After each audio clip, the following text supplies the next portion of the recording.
All right, today we are diving deep into the psychology of the social chameleon. We're going to explore why your brain just automatically adapts to the people around you and how that's not a flaw, but actually a kind of psychological superpower. So let me ask you something. Do you ever feel like you have a different personality for your work friends, your family, and your old college buddies? Like you're serious and professional in one setting, but the life of the party in another? If you're nodding along right now, then yeah, you're in the right place. For years, you might have been told this is you being fake, right? Or that maybe you don't have a solid sense of self. But here's what's so fascinating. Psychology has a totally different perspective. It sees this not as a character flaw, but as a sign of some seriously advanced emotional intelligence. It means you can read a room like a book. So, where in the world does this skill come from? Well, for most people, it starts way earlier than you'd probably guess.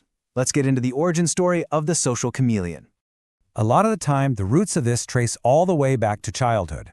If you were what psychologists sometimes call the easy child, you learn from a very young age to be incredibly tuned into your environment. So here's how that works. As a kid, you might have picked up on stress or tension at home. So what did you do? You instinctively tweaked your own behavior to keep things calm, to not rock the boat. You learned to be the peacemaker. And after doing that over and over again, that adaptation just becomes an automatic subconscious reflex. And here's the thing. That childhood coping strategy becomes your adult default setting. So even now, you might walk into a meeting or a party, and completely without thinking, you're scanning the room, figuring out exactly what vibe you need to project to make sure everyone feels comfortable. Okay, so we know where it comes from. But how does this all work in the moment? What's actually going on in your brain that lets you pull this off so seamlessly? Well, the key psychological trait is something called high self-monitoring.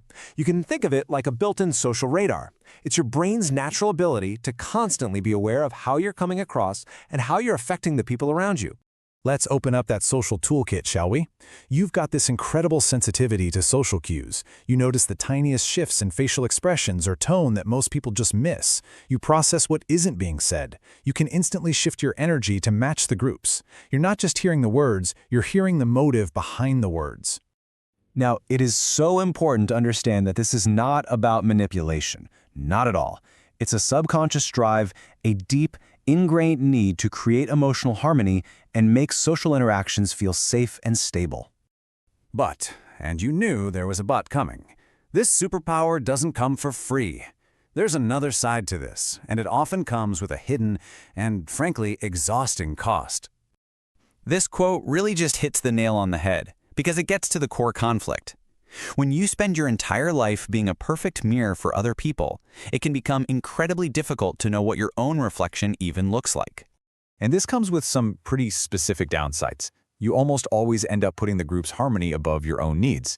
And after a while, you get so good at reading everyone else's emotions that you kind of forget how to read your own. You start to minimize your own needs, sometimes for years. And this is what leads to such a strange paradox. You can be in a room full of people who adore you and feel completely alone. And why is that? Because they know the version of you that you've presented to them. They don't know the real, unfiltered you. So, this brings us to the most important question of all. How do you balance this incredible strength without completely losing yourself in the process? It starts with just a pause. The next time you catch yourself shifting your personality to match the room, just notice it. Recognize that this ability is a genuine strength. The goal isn't to get rid of it. The goal is to use it consciously, so you can choose when to blend in without abandoning who you really are. And that leaves us with one last powerful thought to take with you. Your adaptability is, without a doubt, your strength.